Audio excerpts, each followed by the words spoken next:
Ocurrió en una noche tranquila cuando el mundo entero parecía estar sumido en el sueño.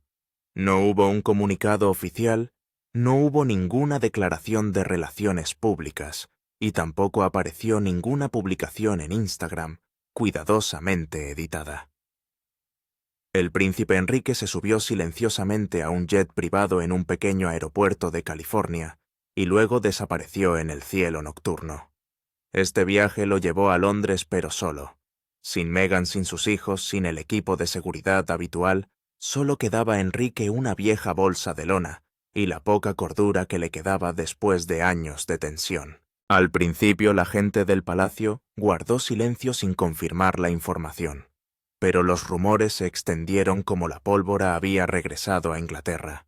Estaba escondido en una tranquila finca en el campo. Había hecho llamadas, y esto hizo que el mundo entero hablara. Esta vez todo era diferente. No era huir de la realeza, sino correr de vuelta de regreso a su propia familia, a las relaciones que alguna vez se rompieron. Después de años de ser expuesto en entrevistas, libros sensacionalistas y documentales de Netflix, después de convertir a su propia familia en villanos, Enrique ahora buscaba mantenerse alejado de California, lejos del lugar donde comenzaron las historias dolorosas. Pero ¿qué hizo que el hombre que una vez rechazó públicamente todos los lazos con la monarquía se sintiera tan urgido en este viaje transatlántico? Solo dos palabras: Tyler Perry. El magnate multimillonario, que una vez abrió las puertas de su casa de su jet privado, y todo su sistema de apoyo a Enrique y Meghan cuando escaparon de la vida real, es ahora el centro de una nueva tormenta.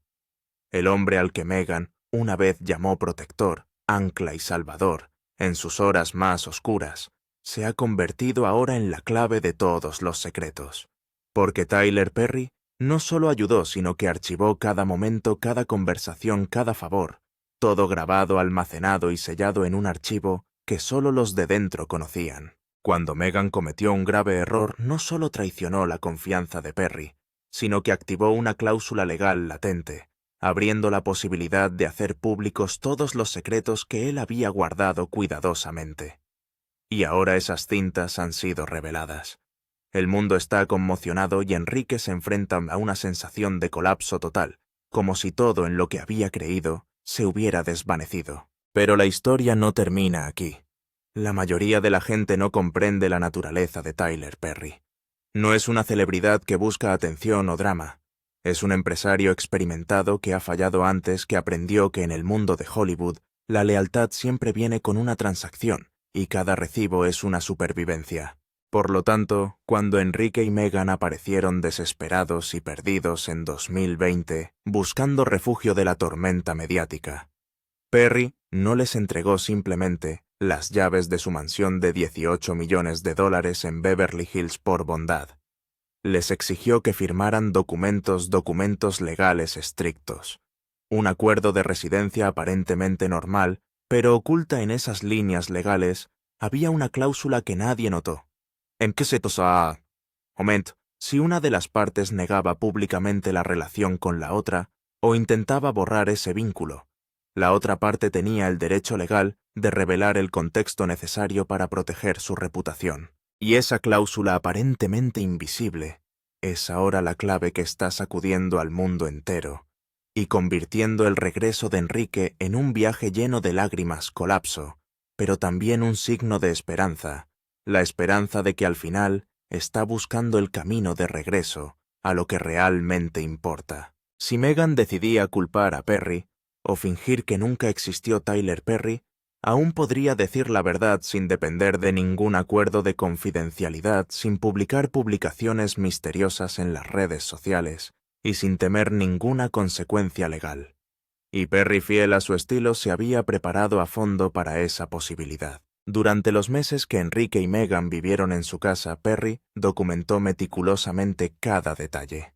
No porque estuviera conspirando contra ellos, sino porque se dio cuenta de algo que claramente ellos no entendían en su mundo. Una amistad sin documentación legal era solo una exposición esperando una trampa, esperando que la gente reescribiera la historia. Tiene grabaciones de conversaciones, notas de reuniones, borradores y documentos de planificación que hicieron juntos, incluso metraje detrás de escena para prepararse para entrevistas importantes. Esto no es paranoia, sino autodefensa, la única forma de protegerse de los juegos que se aprovechan de la confianza. Perry los observó planificar estrategias, llorar, trazar cada paso siguiente, y se aseguró de que la evidencia de todos esos momentos estuviera completamente documentada. Porque la única cosa que Tyler Perry aprendió después de décadas en la industria del entretenimiento es que la gente siempre reescribirá la historia cuando les convenga. Y cuando Meghan hizo precisamente eso, inadvertidamente, le otorgó el derecho de usar el botón nuclear, un poder legal que ella no reconoció.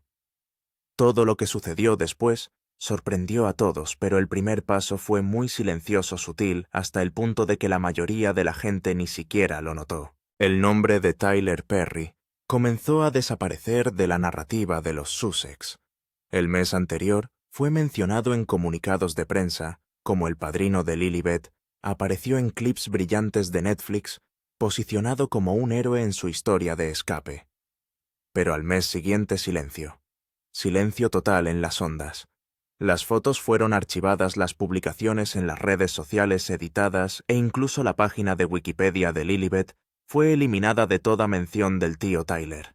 Todo se hizo meticulosamente, cuidadosamente calculado y sin ninguna indulgencia. Pero la razón por la que Meghan borró al hombre que los salvó: el timing. Tyler Perry Studios se vio repentinamente envuelto en una demanda de $260 millones, acusado de crear un ambiente de trabajo tóxico, acosar e intimidar a los empleados. En un abrir y cerrar de ojos su nombre se convirtió en una carga mediática, y el equipo de Meghan tomó la decisión cortar lazos, proteger la marca y distanciarse de inmediato. Actuaron rápidamente eliminando todo rastro de Perry, como si fuera un escándalo que necesitaba ser enterrado. Para el público fue una estrategia inteligente de manejo de crisis. Para Tyler Perry fue la máxima traición. Este era el hombre que había arriesgado su reputación para protegerlos cuando ni la mitad de Hollywood quería tener nada que ver con ellos. Les dio seguridad, privacidad, recursos e integridad personal en un momento en que todas las demás puertas estaban cerradas, y cuando se metió en problemas lo abandonaron. Pero había algo que el equipo de relaciones públicas de Meghan no consideró: el acuerdo de residencia, la cláusula legal firmada. Al borrar todos los rastros de Perry y negar públicamente la relación, activaron involuntariamente el derecho legal que le permitía la libertad de expresión. Pensaron que estaban protegiendo su imagen, pero en realidad abrieron el archivo, y Perry no perdió el tiempo. La primera cinta fue lanzada. 58 segundos, pero suficientes para cambiarlo todo. Todo ahora es diferente. Todas las relaciones, todas las imágenes, todas las historias contadas de una manera que el público nunca antes había presenciado, y la quietud, la meticulosidad de Tyler Perry ahora se ha convertido en una fuerza innegable. Solo un momento así, y todos los años que pasaron construyendo cuidadosamente su imagen de víctima se desvanecieron. El archivo de audio apareció en línea, sin contexto, sin introducción, solo metraje sin editar, que la gente al principio pensó que era falso hasta que escucharon la voz. Clara, como el cristal, tan auténtica que no se podía confundir. La voz de Meghan sonó primero. Tranquila, aguda, pero llena de cálculo, como una directora planeando cada escena. Si abusamos de la carta de Diana, dirán que estamos creando dolor, dijo casual y fríamente. Sin emoción, sin dudar, solo pura táctica estratégica.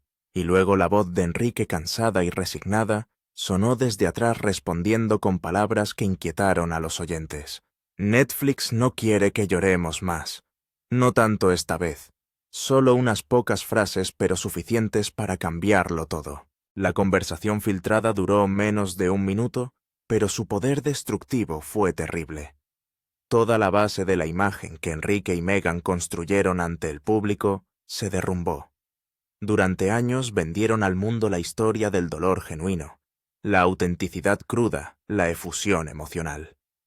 La entrevista con Oprah, la serie documental de Netflix, los artículos bañados en lágrimas en las revistas, todo sirvió a un propósito de mostrar que su dolor era real y su coraje era incuestionable. Compartieron emociones reales sin el control de la realeza, y millones creyeron, protegieron e incluso debatieron en línea por ellos. Pero en solo 58 segundos, esa fe se desvaneció. Internet explotó violentamente.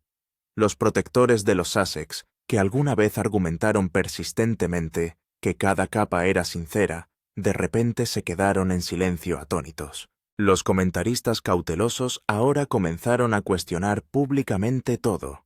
Incluso los medios de comunicación mainstream, que manejaron el asunto con cautela, publicaron titulares importantes. Fueron sus confesiones ensayadas de antemano. Las redes sociales se convirtieron en un campo de batalla donde la gente reproducía extractos de la entrevista con Oprah, en paralelo con el audio filtrado, analizando cada pausa, cada suspiro, cada lágrima, oportuna. El contraste fue devastador. Lo que el público una vez consideró valentía vulnerable ahora parecía arte estético. Los latidos emocionales que alguna vez fueron fuertes de repente se sintieron forzados falsos. Y lo peor para Meghan fue que Tyler Perry guardó un silencio total. Ninguna declaración, ninguna negación, ninguna confirmación, solo un silencio denso, peligroso y calculado. En uno de los últimos fragmentos de audio, la voz de Enrique se hizo más nítida, revelando claramente el complejo estado de ánimo en su interior. Se le puede escuchar caminando sus pasos resonando mientras discute la estrategia en voz alta. «Tenemos que conducir el barco», dijo con un tono frío y desapasionado, como un productor revisando una escena. «Si parecemos demasiado pulcros será falso, pero si nos regodeamos demasiado en el dolor, parecerá que estamos manipulando». En ese momento Enrique no estaba compartiendo la verdad, la estaba ensayando orquestándola. Cada palabra, cada acción, cada expresión se convirtió en parte de una estrategia sofisticada. Luego, la voz de Meghan intervino suave, pero llena de instrucciones como una directora dirigiendo una orquesta, ofreciendo soluciones que finalmente usarían.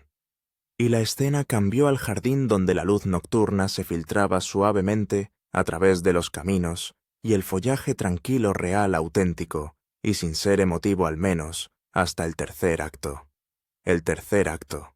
Meghan realmente lo llamó el tercer acto, como si estuvieran esbozando una película en lugar de discutir la vida real.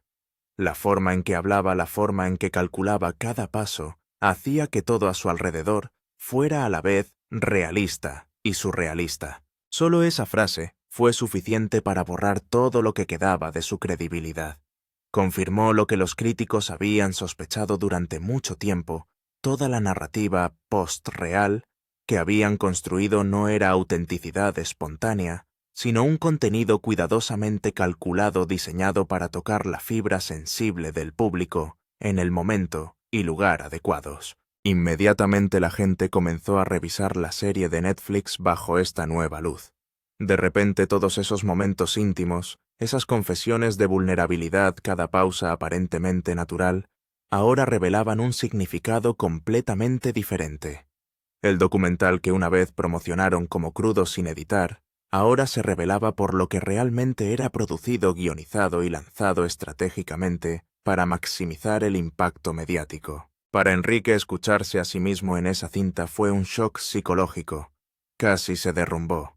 Pasó días sin dormir caminando de un lado a otro en la mansión de Montecito, hasta altas horas de la noche, escuchando una y otra vez las grabaciones filtradas, como si no pudiera creer lo que oía. Las llamadas con Meghan se volvieron más cortas, más frías, más tensas. Un informante confirmó que después de que se filtró la segunda cinta, Enrique les dijo a sus allegados: «Me di cuenta de que todo había terminado. No es solo una batalla de relaciones públicas. Es todo».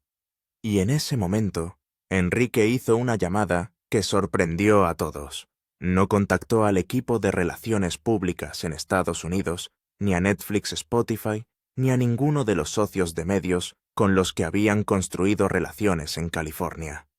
En cambio, llamó directamente a Londres a la oficina de su padre. No oficial sin alardes, solo un sondeo discreto no dicho pero con un significado: no estoy bien, necesito volver a casa.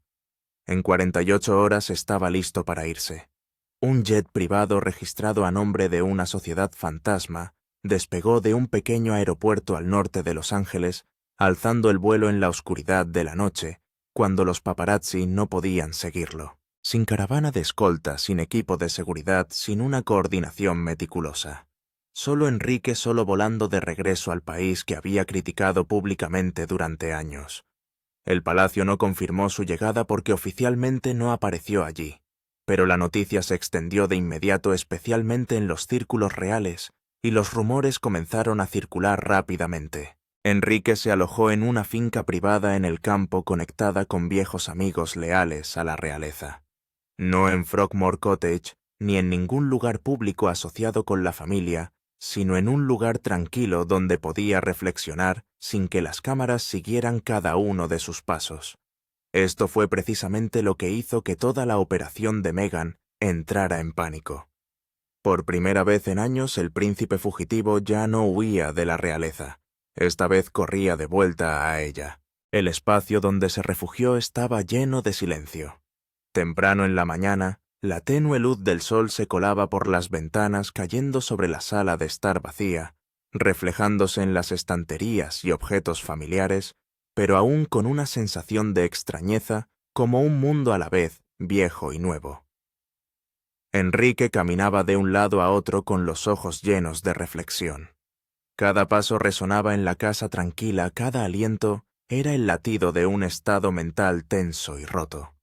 Escuchaba las grabaciones filtradas en su memoria, sintiendo que cada palabra, cada sonrisa ensayada antes, ahora se volvía tan pesada que lo asfixiaba. No fue solo un colapso personal, sino también la comprensión de que cada esfuerzo, cada imagen pública que habían construido diligentemente, ahora estaba siendo desafiada. Y cuando Enrique llamó discretamente desde Londres, no fue solo un acto de contacto personal. Fue una decisión estratégica cargada de significado. Regresó no solo para buscar seguridad, sino para enfrentar todo lo que había sucedido de frente sin posibilidad de huir. Por primera vez en años, el mundo presenció un acto completamente sin guión del príncipe fugitivo, un movimiento autónomo silencioso, pero poderoso, lleno de determinación. Y ese mismo silencio, junto con la decisión de regresar, abrió un nuevo capítulo para la historia de los Sussex, donde todo poder, todo cálculo y toda emoción serían probados rigurosamente. Enrique estaba corriendo hacia ellos. Regresó a la institución que una vez llamó tóxica, regresó a la familia que una vez acusó de racismo y crueldad, regresó a una vida que había repudiado públicamente a nivel internacional. Cada paso hacia allí estaba cargado de contradicción en su mente. Cualquier acción pública, cualquier ruptura con Meghan, no sería solo una decisión personal o un cambio de estrategia de relaciones públicas. Sería una negación total, cancelando todo lo que habían construido juntos con tanto esfuerzo. Cada entrevista, cada acusación, cada declaración en los documentales, todo recordaba una cosa: tal vez el palacio no era el villano en absoluto. El equipo de Meghan era muy consciente de esto, pero Tyler Perry todavía guardaba otra arma, un arma con poder nuclear. 3 semanas. Ese fue el tiempo que Enrique y Meghan vivieron en la mansión de Tyler Perry, firmando un contrato sin saber que se convertiría en el punto crucial que destruiría la imagen que construyeron. No era un acuerdo de confidencialidad NDA ordinario, no era un acuerdo de secreto normal. Este era un documento final tan poderoso que podía arrasar toda su operación. Tenía un nombre simple pero frío: Plan de Reposicionamiento Estratégico. Este documento detallaba todos los objetivos de la retirada: los mensajes de relaciones públicas, la estructura de la renovación de la marca, la cronología de las apariciones en los principales medios de comunicación y la historia exacta que contarían al mundo. No había duda, esta no era una pareja descubriendo las cosas sobre la marcha. Todo era una campaña meticulosamente calculada, cada paso, cada tema de discusión, cada resultado se determinó de antemano. Al final de la última página, 2 firmas, las de Enrique y Meghan, atestiguaban que sabían que estaban participando en una estrategia completamente intencional. Cuando Tyler Perry dejó que este documento se filtrara, no lo hizo a través de una rueda de prensa dramática o una entrevista exclusiva. Simplemente lo dejó llegar a las personas adecuadas: periodistas, analistas legales, comentaristas reales, personas que verían el valor real del texto y entenderían que una vez que saliera a la luz, nadie podría retirarlo. Este documento probó que la entrevista con Oprah no fue un momento de efusión espontánea, no fue un dolor que surgió inesperadamente. Estaba en la cronología planificada, posicionada como la fase 1 de la renovación de la marca. El acuerdo con Netflix no fue un paso hacia la libertad de contar su historia. Fue la fase 2 negociada, preparada y esbozada, incluso antes de que abandonaran la propiedad de Perry. Cada acción, cada momento que Enrique y Meghan consideraron auténticos, espontáneos, ahora aparecía claramente, meticulosamente calculado y ejecutado estratégicamente. La reacción del público no se hizo esperar: violenta, devastadora. Los comentaristas lo llamaron la muerte de la autenticidad. Los expertos en marca lo llamaron el colapso total de la confianza pública. Los observadores reales, que alguna vez mantuvieron la neutralidad, finalmente tuvieron que elegir un bando. En los días siguientes, Enrique apenas durmió. Caminaba de un lado a otro en la mansión de Montecito, hasta altas horas de la noche, escuchando una y otra vez las grabaciones filtradas, como si intentara encontrar algún error que no hubiera visto. Cada llamada con Meghan se hizo más corta, más fría, más tensa. Cada palabra era forzada, cada silencio calculado. Finalmente, hizo la llamada que sorprendió a todos. No al equipo de relaciones públicas en Estados Unidos, ni a Netflix, Spotify, ni a ninguno de los socios de medios que habían construido en California. Llamó directamente a Londres, a la oficina de su padre. No oficial, sin alardes, solo palabras de sondeo. No estoy bien. Necesito volver a casa. En solo 48 horas, Enrique se había marchado. Un jet privado registrado a nombre de una sociedad fantasma, Shell Company, despegó de un pequeño aeropuerto al norte de Los Ángeles, en medio de la noche, cuando los paparazzi no podían seguirlo. Sin caravana de escoltas, sin seguridad, sin un plan de coordinación, solo Enrique en el viaje de regreso al país que había criticado públicamente. Se instaló en una finca rural privada, conectada con amigos cercanos de la realeza. No en Frogmore Cottage, ni en ningún lugar público asociado con la familia, sino en un lugar tranquilo donde podía reflexionar, planificar y recuperarse sin que las cámaras siguieran cada uno de sus pasos. Y esto es precisamente lo que hizo que toda la operación de Meghan entrara en pánico. Por primera vez en muchos años, el príncipe fugitivo ya no huía de la realeza. Esta vez corría de regreso a ella. En la tranquila mansión, la luz de la mañana se colaba por la ventana, reflejándose en las pinturas y estanterías familiares, pero con una sensación de extrañeza a la vez vieja y nueva. Enrique caminaba de un lado a otro con los ojos llenos de reflexión, escuchando las grabaciones filtradas, dándose cuenta de que cada acción, cada momento anterior, no había sido accidental. Todo fue preestablecido, organizado, calculado, y ahora las consecuencias se cernían sobre él. No fue solo un colapso personal, sino la comprensión de que todo el esfuerzo, toda la imagen pública que habían construido durante tanto tiempo, ahora estaba siendo desafiada hasta un punto irrecuperable. Y cuando Enrique llamó discretamente desde Londres, no fue solo un acto personal. Fue una decisión estratégica, cargada de significado. Regresó para enfrentar todo de frente, sin posibilidad de huida. Por primera vez en años, el mundo presenció un acto completamente sin guión del príncipe fugitivo, un movimiento autónomo, silencioso, pero poderoso, lleno de determinación. Y ese mismo silencio, junto con la decisión de regresar, abrió un nuevo capítulo para la historia de los Sussex, donde todo poder, todo cálculo y toda emoción fueron puestos a prueba rigurosamente. Y esta no es solo la historia de los Sussex. El problema no radica en si Enrique y Meghan tenían agravios legítimos con el palacio o no. El problema es que vendieron a millones de personas una historia de verdad, de emoción auténtica, mientras que cada una de sus acciones y palabras fueron de hecho actuadas según un guión cuidadosamente preparado durante todo ese tiempo. Cada momento fue escenificado, cada pausa fue calculada, y ahora esa puesta en escena está siendo desmantelada detalle a detalle. Y Tyler Perry, el hombre que intentaron borrar de la narrativa, resultó ser el arquitecto silencioso detrás de toda esa construcción. Él se mantuvo al margen observando y preparando todas las pruebas para que cuando llegara el momento, el mundo entero viera la verdad. Ahora todos observan. Tomará Enrique la decisión final. Mientras tanto, Perry se mantiene firme fuerte, superando la tormenta mediática con sabiduría. La demanda que el equipo de Meghan una vez usó como excusa para distanciarse, ahora se está calmando, y la reputación de Perry es en realidad más sólida que antes. Se le ve como alguien que sabe protegerse, que no permite que nadie reescriba su historia. No respondió a entrevistas sobre el escándalo de los Sussex, no escribió libros de revelaciones, no apareció en talk shows para criticarlos públicamente.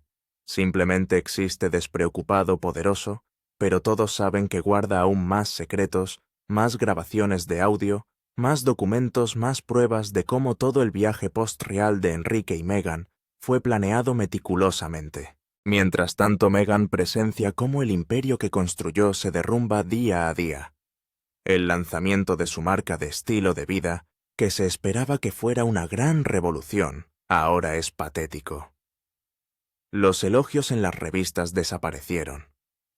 Las colaboraciones de marca se desvanecieron discretamente. Toda la maquinaria que construyó sobre la base de la narración auténtica ahora colapsa cuando la gente se da cuenta de que todo fue una performance. Y Enrique, según fuentes cercanas, ahora es diferente. Se ha vuelto más silencioso, más separado, casi contemplativo, de una manera que no había experimentado en años. El hombre que lo dejó todo por amor, de repente, revela una conciencia quizás nunca fue realmente libre. Simplemente está siendo gestionado por otra organización, una organización invisible, pero más poderosa que cualquier otra. El repentino vuelo a Inglaterra no es por pánico, no es por desesperación. Es un momento de comprensión, de claridad, al darse cuenta de que el cuento de hadas que vivió era en realidad otro guión, una grabación continua de su vida. Pensaron que habían superado al palacio, habían superado a la institución, habían escapado a una nueva vida libre y auténtica. Pero al final no fue la realeza quien destruyó su historia. No fueron los tabloides británicos, ni los cortesanos, ni la opinión pública. Fueron los recibos. Fueron los documentos. Fue Tyler Perry, el hombre que intentaron borrar, quien archivó todos los registros y esperó pacientemente el momento justo para que el mundo supiera la verdad. Y ahora todos se hacen la misma pregunta. ¿Regresará Enrique para siempre? ¿Encontrará realmente la libertad o solo está entrando en otro capítulo donde el poder y el cálculo aún controlan cada uno de sus movimientos? Comparta sus pensamientos en la sección de comentarios. Haga clic en suscribirse. Si desea mantenerse al día con los próximos acontecimientos de este caos sin precedentes, el mundo está observando cada paso y la historia aún no ha terminado.